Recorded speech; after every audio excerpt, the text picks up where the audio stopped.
Hello दोस्तों, स्वागत है आप सभी का इस चैनल पे। दोस्तों आज हम बात करेंगे एसएससी की भर्ती के बारे में। यानी कि दोस्तों ये भर्ती है कर्मचारी चयन आयोग की, और इस भर्ती के लिए आप इंडिया के सभी राज्यों से दोस्तों अप्लाई कर पाएंगे। मेल और फीमेल दोनों ही दोस्तों आज की भर्ती के लिए अप्लाई कर सकते हैं। यदि दोस्तों आप 10वीं पास हैं तो आज की भर्ती के लिए आप ऑल इंडिया से अप्लाई कर पाएंगे। दोस्तों भर्ती की पूरी इन्फॉर्मेशन समझने के लिए वीडियो के अंत तक बने रहेगा। इस वीडियो में दोस्तों आपको स्टेप बाय स्टेप सारी इन्फॉर्मेशन बताई जाएगी। तो चलिए दोस्तों बात कर लेते हैं आज की भर्ती से रिलेटेड इन्फॉर्मेशन के बारे में। तो दोस्तों आगे बढ़ते हैं। दोस्तों आज मैं बात करने जा रहा हूँ कर्मचारी चयन आयोग की भर्ती के बारे में। यानी कि दोस्तों ये भर्ती है स्टाफ सिलेक्शन कमीशन की, और इस भर्ती के लिए आप इंडिया के सभी राज्यों से अप्लाई कर सकते हैं। दोस्तों मैं आपको सारी इन्फॉर्मेशन नोटिफिकेशन से बताऊंगा। ये भर्ती हो रही है दोस्तों एमटीएस के लिए तथा हवलदार के लिए। एमटीएस यानी कि मल्टी टास्किंग स्टाफ की पोस्ट के लिए तथा हवलदार की पोस्ट के लिए। हवलदार की वैकेंसी है सीबीआईसी में तथा सीबीएन में। यहाँ पे दोस्तों आपको इस भर्ती से रिलेटेड पूरा शेड्यूल मिल जाएगा। इस भर्ती के लिए आप 22/3/2022 से लेके 30 अप्रैल 2022 तक अप्लाई कर पाएंगे। इस भर्ती में जहाँ तक पेपर 1 की बात है, कंप्यूटर बेस्ड एग्जामिनेशन की बात है, तो ये पेपर आपका जुलाई 2022 में हो सकता है दोस्तों। इसमें डेट नहीं आई लेकिन मंथ आ गया दोस्तों, जुलाई में आपका पेपर होगा। जहाँ तक सैलरी की बात है दोस्तों, तो एमटीएस की पोस्ट के लिए लेवल 1 की सैलरी दी जाएगी, और जहाँ तक हवलदार की पोस्ट की बात है तो हवलदार को भी लेवल 1 की सैलरी दी जाएगी सेंट्रल पे कमीशन के हिसाब से। और हवलदार की पोस्ट है दोस्तों सीबीआईसी में तथा सीबीएन में। सीबीआईसी मतलब central board of indirect taxes and customs, और सीबीएन का मतलब सेंट्रल ब्यूरो ऑफ नारकोटिक्स। इसमें आपको हवलदार की पोस्ट दी जाएगी। दोस्तों पॉइंट 2 के बारे में बात करें तो इसमें टोटल वैकेंसीज के बारे में लिखा गया है। एमटीएस की टोटल वैकेंसी अभी डिस्क्लोज नहीं हुई है दोस्तों, ये हजारों में वैकेंसी होती है। और हवलदार की वैकेंसी है 3603 वैकेंसी। पॉइंट नंबर 3 में दोस्तों रिजर्वेशन के बारे में लिखा गया है, इसका डिटेल आप यहाँ से पढ़ लीजिएगा। पॉइंट नंबर 4 में लिखा गया है दोस्तों परमिशिबल डिसेबिलिटीज़ फॉर पीडब्ल्यूडी। तो ये पीडब्ल्यूडी के लिए ये रूल दे रखे हैं दोस्तों पॉइंट नंबर 4 में। दोस्तों अब नोटिफिकेशन में और आगे बढ़ेंगे तो यहाँ पे पॉइंट नंबर 5 में सिटीजनशिप के बारे में लिखा गया है कि आप इंडियन सिटीजन सभी इस भर्ती के लिए अप्लाई कर पाएंगे। इसके अलावा दोस्तों नेपाल और भूटान के भी सिटीजन इस भर्ती के लिए अप्लाई कर सकते हैं। इससे रिलेटेड रूल्स यहाँ पे दे रखे हैं दोस्तों, ये रूल्स आप पढ़ के इस भर्ती के लिए अप्लाई कर लीजिएगा। दोस्तों जहाँ तक पॉइंट नंबर 6 की बात है तो इसमें आयु सीमा के बारे में लिखा गया है दोस्तों 1/1/2022, इसके लिए क्रूशल डेट है। दोस्तों जहाँ तक एमटीएस तथा हवलदार की पोस्ट की बात है, हवलदार की पोस्ट सीबीएन डिपार्टमेंट में, तो इसके लिए आपकी एज होनी चाहिए 18 साल से 25 साल। यानी कि आपकी एज 2/1/97 से पहले आपका जन्म नहीं होना चाहिए तथा 1/1/2004 के बाद आपका जन्म नहीं होना चाहिए दोस्तों। और जहाँ तक दोस्तों यदि आप हवलदार की लिए अप्लाई करना चाहते हैं दोस्तों सीबीआईसी में, और एमटीएस के लिए अप्लाई करना चाहते हैं, तो आपकी एज 18 साल से 27 साल होनी चाहिए। यानी कि 2/1/95 से पहले आपका जन्म नहीं होना चाहिए तथा 1/1/2004 के बाद आपका जन्म नहीं होना चाहिए। इसका मतलब ये हो गया दोस्तों, यदि आपकी एज 27 साल तक भी है तो आप दोनों पोस्टों के लिए अप्लाई कर सकते हैं। लेकिन एमटीएस की पोस्ट में कुछ डिपार्टमेंट हैं दोस्तों जो 18 साल से 27 साल तक की एज मांगते हैं। अधिकतर डिपार्टमेंट 18 साल से 25 साल तक एज मांगते हैं दोस्तों। यहाँ पे दोस्तों आपको कैटेगरीज वाइज एज रिलैक्सेशन भी मिल जाएगा, इसका डिटेल आप यहाँ से पढ़ लीजिएगा। तो दोस्तों अब नोटिफिकेशन में और आगे बढ़ेंगे तो यहाँ पे बहुत सारी एक्सप्लेनेशन है दोस्तों, गाइडलाइंस हैं, रूल्स दे रखे हैं बहुत सारे। और जहाँ तक पॉइंट नंबर 7 की बात है तो ये प्रोसेस ऑफ सर्टिफिकेशन के बारे में यहाँ पे दे रखा है कि यदि आप रिजर्व कैटेगरी के हैं दोस्तों तो आपके लिए फॉर्मेट दे रखे हैं इस नोटिफिकेशन में, उनको आप पढ़ लीजिएगा और उनको दोस्तों भर के आप अपना अप्लाई कर सकते हैं दोस्तों। यहाँ पे दोस्तों आप पॉइंट नंबर 8 में दे रखा है provision for compensatory time and assistance of scribe. ठीक है दोस्तों, और आगे बढ़ेंगे आप नोटिफिकेशन में तो आपको पॉइंट नंबर 9 में लिखा गया दोस्तों क्वालिफिकेशन के बारे में। क्वालिफिकेशन के बारे में ये लिखा गया है कि आपकी जो क्वालिफिकेशन है दोस्तों 10वीं पास होना चाहिए कैंडिडेट को, या आपके पास इसके बराबर की क्वालिफिकेशन होनी चाहिए। इसके लिए क्रूशियल डेट है 30 अप्रैल 2022, यानी कि 30 अप्रैल 2022 तक आपको 10वीं पास होना ज़रूरी है दोस्तों। इसमें अदर कंडीशन भी आप पढ़ सकते हैं। दोस्तों जहाँ तक पॉइंट नंबर 10 की बात है तो इसमें लिखा गया है कि किस प्रकार से आपको इस भर्ती के लिए अप्लाई करना है। इसमें पूरी गाइडलाइंस लिखी गई है दोस्तों, वेरियस अनेक्सर दे रखे हैं। और इस भर्ती के लिए वेबसाइट है https://ssc.nic.in पे जाके आप इस भर्ती के लिए अप्लाई कर सकते हैं दोस्तों। इसमें वेरियस रूल्स दे रखे हैं दोस्तों। इसी प्रकार दोस्तों जहाँ तक पॉइंट नंबर 11 की बात है तो इसमें लिखा गया है फीस के बारे में। इस भर्ती में आपको 100 रुपये फीस का भुगतान करना है।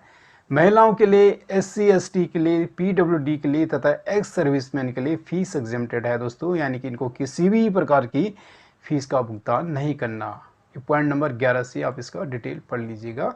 इसमें कब से कब तक आपको फीस भरनी है इसका डिटेल भी आप यहाँ से पढ़ लीजिएगा दोस्तों।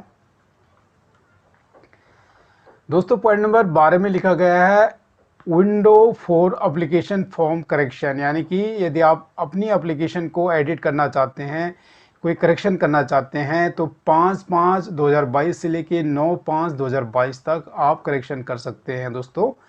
इस चीज़ का ध्यान रखिएगा दोस्तों, इसके बाद आप कोई भी करेक्शन नहीं कर पाएंगे। तो इसका डिटेल दोस्तों आप यहाँ से पढ़ लीजिएगा। जाना दोस्तों पॉइंट नंबर 13 की बात है तो इसमें एग्जामिनेशन सेंटर के बारे में लिखा गया है। ये दोस्तों ये भर्ती ऑल इंडिया बेसिस पे हो रही है तो था इसके एग्जामिनेशन सेंटर ऑल इंडिया में है दोस्तों।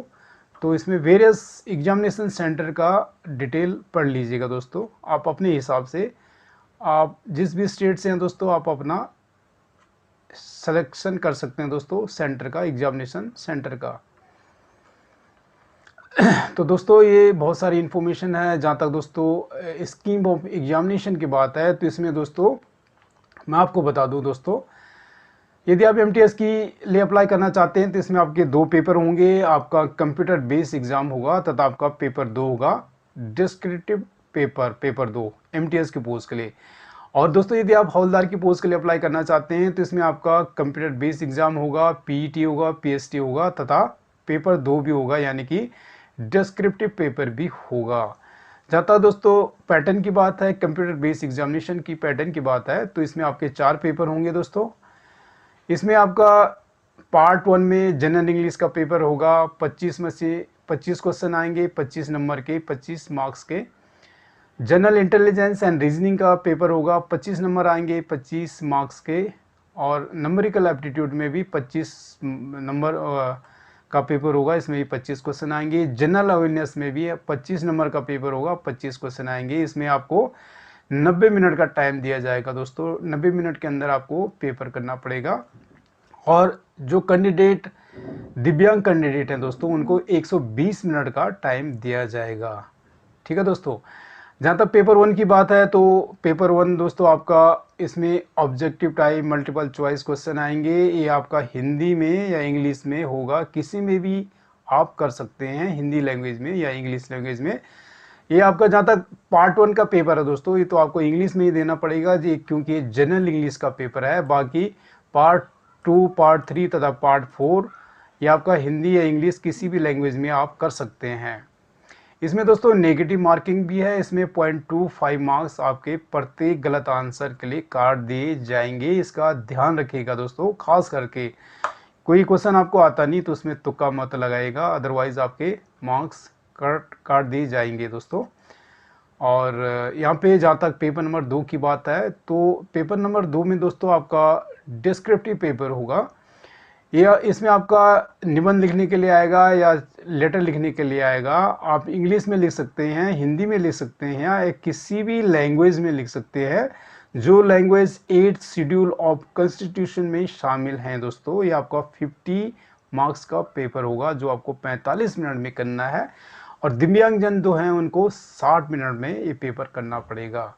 तो इसका भी आप ध्यान रखिए दोस्तों। इसके बहुत सारी इन्फॉर्मेशन यहाँ पे दे रखी हैं, इसको आप पढ़ लीजिएगा। जहाँ तक इंडिकेटिव सिलेबस की बात है कंप्यूटर बेस्ड एग्जामिनेशन के लिए पेपर 1 तथा पेपर 2 के लिए, इसका डिटेल आप यहाँ से पढ़ लीजिएगा दोस्तों। इसमें वेरियस इन्फॉर्मेशन दे रखी है। जहाँ तक दोस्तों हवलदार की पोस्ट की बात है तो इसमें आपका PET होगा। PET में आपके वॉकिंग होगा मेल के लिए 1600 मीटर चलना पड़ेगा 15 मिनट में, तथा फीमेल को 1 किलोमीटर 20 मिनट में चलना पड़ेगा।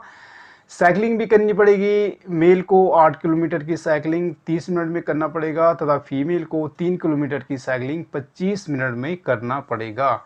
ये डिटेल आप यहाँ से देख लीजिएगा दोस्तों। ये मैं आपको मोटा मोटा डिटेल बता रहा हूँ और सारे पॉइंट मैं कवर करना चाहता हूँ दोस्तों।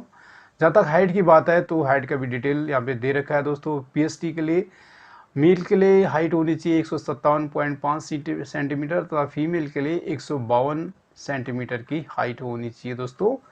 ये वेरियस इंफॉर्मेशन यहाँ पे दे रखी हैं, ठीक है दोस्तों। तो दोस्तों यहाँ पे बहुत सारी इंफॉर्मेशन दे रखी हैं।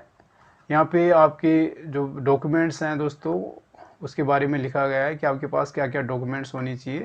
ये सारे डॉक्यूमेंट्स का डिटेल आप यहाँ से पढ़ लीजिएगा।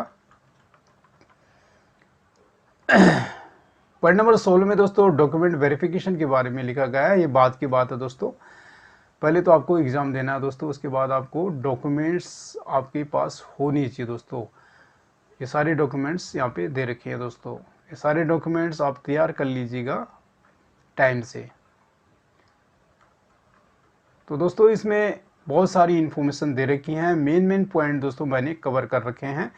जहाँ तक पॉइंट नंबर 18 के बारे में, तो यहाँ पे लिखा गया है मोड ऑफ सिलेक्शन के बारे में। मिनिमम क्वालिफाइंग मार्क्स कम से कम आपके जो परसेंटेज होनी चाहिए पास होने के लिए, यूआर कैंडिडेट के लिए 30% होनी चाहिए, ओबीसी तथा ईडब्ल्यूएस के लिए दोस्तों 25%, अदर कैटेगरीज के लिए 20% तक मार्क्स जरूरी है दोस्तों क्वालिफाई करने के लिए पेपर 1 को, ठीक है दोस्तों। इसी प्रकार जहाँ तक दोस्तों पेपर 2 की बात है, तो पेपर 2 के लिए यूआर के लिए 40% है और अदर कैटेगरीज के लिए 35% मार्क्स होनी चाहिए दोस्तों पेपर 2 क्वालिफाई करने के लिए। उसके बाद ही दोस्तों आपका यदि मेरिट लिस्ट में नंबर आता है दोस्तों, आपकी परसेंटेज अच्छी है तो जब ही जाके आपका सिलेक्शन हो पाएगा। और यहाँ पे दोस्तों बहुत सारी इन्फॉर्मेशन दे रखी है दोस्तों, मेन इन्फॉर्मेशन मैंने कवर कर रखी हैं। तो गाइज ये था शॉर्ट डिटेल आज की भर्ती का। आई होप दोस्तों ये वीडियो आपको पसंद आई होगी। आपसे रिक्वेस्ट है कि प्लीज़ इस वीडियो को अपने दोस्तों और जानकारों के साथ भी जरूर शेयर कीजिएगा दोस्तों। Thank you so much video देखने के लिए।